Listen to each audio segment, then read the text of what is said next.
Good morning, good day guys. How are you today? Today we're gonna review this bike behind me.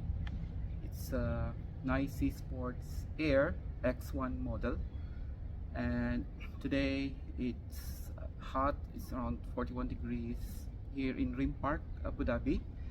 And what we're gonna do is I'm gonna take you to the basic specifications of the bike, and then probably we're gonna run some few tests, to check the suspension and the controller. I had this bike for a month now. I purchased from Alibaba, but never really had a chance to review it properly. So for you guys who want to, still undecided to buy an e-bike or which model, maybe this review can help you. Like I said, I'm gonna take you to the basic specifications of this bike before we're gonna have this bike tested, before we're gonna ride this bike and check. This bike's model is called NAICI Air X1. Now this company called NAICI Sports, they have three variants of this bike, namely X1, X2 and X3. I think X3 is the carbon fiber frame model, which is obviously more expensive than this. However, that is a lot lighter. It weighs around 14 kilograms only. This bike weighs around 19.5 kg, which is 2 kilograms heavier than Fido D11. Okay, this bike's frame is made from magnesium alloy, which is lighter than the normal alloy bikes that you can see in the market. However, there is one advantage of this bike, or one feature, which is you cannot find in Fido D11 or in Xiaomi Himo Z model, and that is the rear suspension that you can see here. Okay, so that itself is included in the price already. And just think of it, if you buy it separately, if you want to upgrade your bike and you want to put a rear suspension on your bike, it will cost you a lot. Okay, and one thing I like about this bike is the way the battery is hidden here on the seat post itself, as you can see. So most e-bikes, they have these bulky batteries either behind the bike or inside the frame. If you have the battery inside the frame, it looks, it looks like the frame, it makes the frame bigger, and it's bulky, it looks bulky compared to this bike. This bike looks modern, looks futuristic, the way it was designed. I'm gonna take you through the bike. I'm gonna give you a little tour. This, you can see, this is the front LED light, which is controlled by this dashboard here. Okay, so this bike comes in three colors: orange, gray, and this blue. I like the blue better than the others, so eventually it's a personal choice. As you can see, the saddle is so comfortable here. It's big, and one feature of this bike, compared to the other e-bikes on the same price range, is the controller. Now this controller is made from colored LCD screen. Okay, so let me switch it on for you. Okay, it may not be visible in daytime, but actually it does the job. As you can see, the switch here, it's more modern, it's so small. Okay, now this controller, or your mini dashboard, it controls your light, your speed, the motor, the passenger assist, and I think it has more information, to the user compared to the other controllers. When I had my first e-bike, I only have this small controller in black and white, and it only shows the pass as level and the kilometers traveled. That's it. Now, by the way, this bike does not have a throttle, so it means it's running on passenger assist, or pass. So basically, the motor will start, when the user will start pedaling. Okay, so the higher the pass level, the faster the bike is. That's how it is. It has 5 modes, and the motor, once you set it to the first level, you can actually feel that the motor is helping the rider, you know, push the bike a little bit. So we're gonna test this bike, how, you know, to see how the suspension works, you know, how the controllers will react once we switch off into different passenger mode, pass modes, and yeah, let's see. Okay, so we're gonna test this bike now. We're gonna have a few rounds here in the park. So what we're gonna do is let's start with, you know, zero or manual, then we'll go to one gradually, and then to the highest, which is pass 5, passenger assist 5. Okay, so when you start the controller, you have to press this button for around like 3 seconds. So you can see that there is, you know, the screen will turn on. And what we're gonna do is just we're not gonna put any levels or assist. So you can see it's 0. So 0 is manual. It's like riding a normal bike, not really an e-bike. And then I'm gonna turn this passenger assist to 1. So let's see. Now by turning to 1, you can feel a little bit of push from behind. Okay, so a little bit of push from behind. So you can definitely feel that the motor is slowly working now. Okay, now I'm gonna switch it now to level 2. Okay, so level 2, you can hear the motor behind me. See, with a little you know, less effort in pedaling, the motor is doing his job of pushing the rider. Definitely less effort. So I think level 2 is enough if you're going to, you know, to school or to office, to work, you know, without really sweating a lot. So 2 is enough. Now I'm gonna switch now to level 3.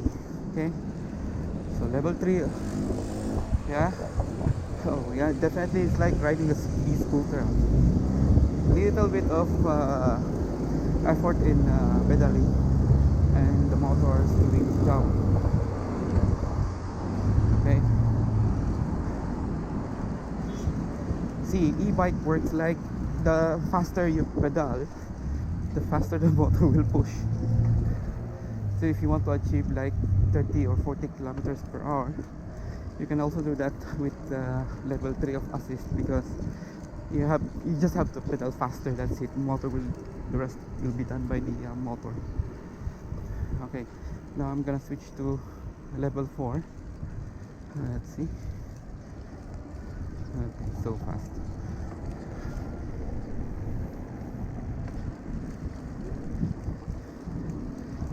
Okay, now it's if you look at the speed, it's like 25 kilometers per hour, 18 going 20, then 25.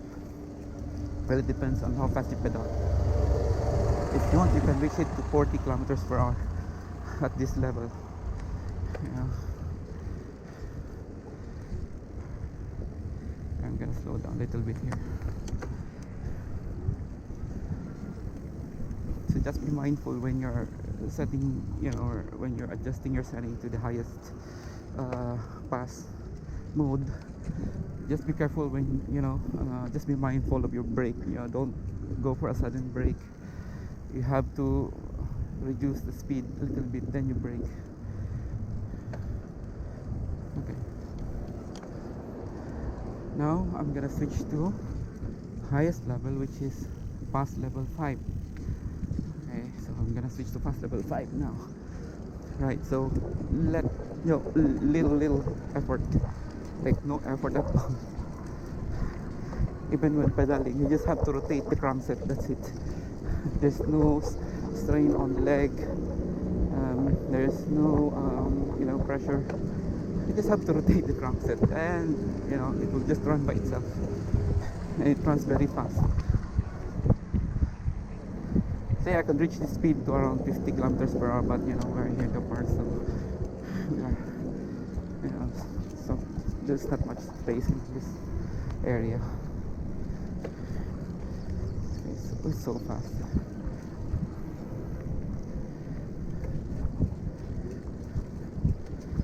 Now I'm gonna reduce the speed to 4. Okay.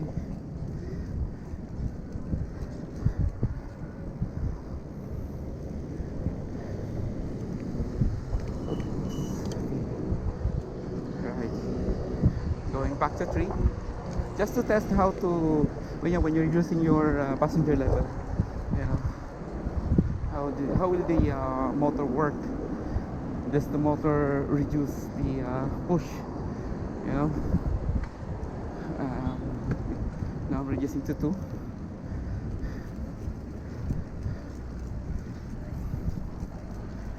Back to 1.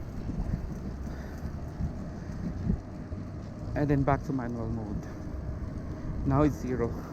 Now it's like a normal bike. Okay. So normal bike.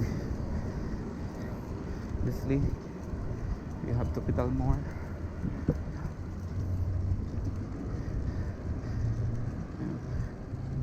Before I was thinking of buying an e-scooter, but then I decided to buy an e-bike because scooter, when when the battery is drained, you're screwed. Whereas if you have an e-bike, if you're running out of battery, then you still have no option to do a manual cycling. Yeah, doesn't mean you'll be stuck. You can do exercise as well.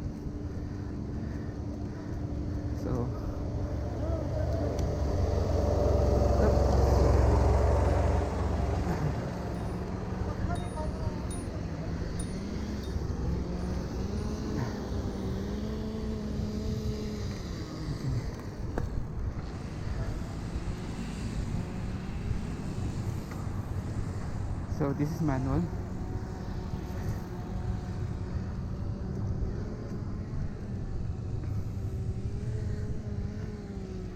Okay, we're gonna stop here. Right. As you can see, we tested all the levels 1 to 5 and the manual mode. My observation is it's doing the job. I mean, the motor is doing the job, the 350 watt motor that I have upgraded. And as far as this controller is concerned, it's doing the job as well. I mean, I don't see any defects. I don't see any failures. Even the switch here, it's so small, so modern. And I think for those of you who are who are still undecided whether which e-bike specifically to buy, which model, well, there's a lot of choices in the market depending on your budget actually. So for this, if you really want a slim type, like, by the way, this is a folding e-bike, so it's a 20-inch folding e-bike. So you can find some e-bikes in the market which is around, I don't know, maybe you can even find $400 to $1,000. It depends, really. It depends on the motor, it depends on the material, depends on the design.